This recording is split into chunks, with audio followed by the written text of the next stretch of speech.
হেই everyone, কেমন আছো তোমরা সবাই? আমি কিন্তু খুব ভালো আছি। আজকে কী রান্না করছি? আজকে কিন্তু আমি রান্না করছি বিরিয়ানি।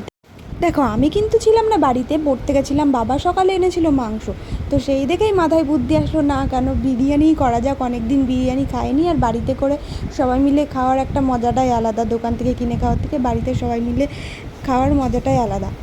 আমি কিন্তু এদিকে বিরিয়ানির যে মাংসটা আমি এখানে রেডি করছিলাম, আর আমার মা কিন্তু ভাতটা বসিয়ে দিয়েছিল। রাইসটা একদম মানে তারপরে শুকাতে দিয়েছিল। এই যে দেখছো, আমার মা এখানে শুকিয়েও গেছে, আবার গুটিয়ে রেখে দিয়েছি। এখন আমরা মাংসটা কিন্তু হয়ে গেছে, এখন কিন্তু বিরিয়ানির যে প্রসেসটা ওইটাই এখন করব।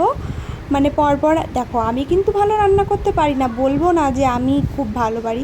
আমি যেটুকু মানে ফোন দেখে শিখেছি, মানে কোনো রকম খাওয়ার মতন, মানে বলবো না যে খারাপ হয়েছে, আবার বলবো না যে দোকানের মতন হয়েছে, কিন্তু হ্যাঁ ভালো হয়েছে। বাড়িতে করেছি, ভালোই হয়েছিল।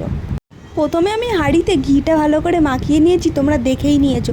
এরপরে আমি ভাত দিয়েছি, তারপরে আমি আলু মাংস মানে একটু একটু করে, মানে যেরকম দেয় থাকে থাকে। আমি কিন্তু মোট 3টে থাকে করেছিলাম, বিরিয়ানির 3টে লেয়ার করেছিলাম। তারপর আমি কিন্তু পেঁয়াজের বেরেস্তাগুলো দিয়ে এরপর বাদবাকি লাস্টে যেটুকু আলু ছিল, মানে আমি মোট 6 পিস আলু দিয়েছিলাম। 3 পিস নিচে দিয়েছি, 3 পিস ওপরে দিয়েছি। তারপরে যে লেগ পিসগুলো ছিল, লেগ পিসগুলো এখানে সবগুলো দিয়েছি। আর আমরা কে কে আজকে বিরিয়ানি খাবো বাড়িতে? আমি তো আছি, আমার মা বাবা আর আমার ভাই আছে, ওকে তো বাদ দেওয়াই যাবে না, আর আমার দাদা আছে। আমরা এই কয়জনই খাবো। অনেক দিন ধরে মনটা বিরিয়ানি বিরিয়ানি করছিল, কিন্তু জানতাম না যে আজকে আমি বাড়িতে বিরিয়ানি বানাতে চলেছি।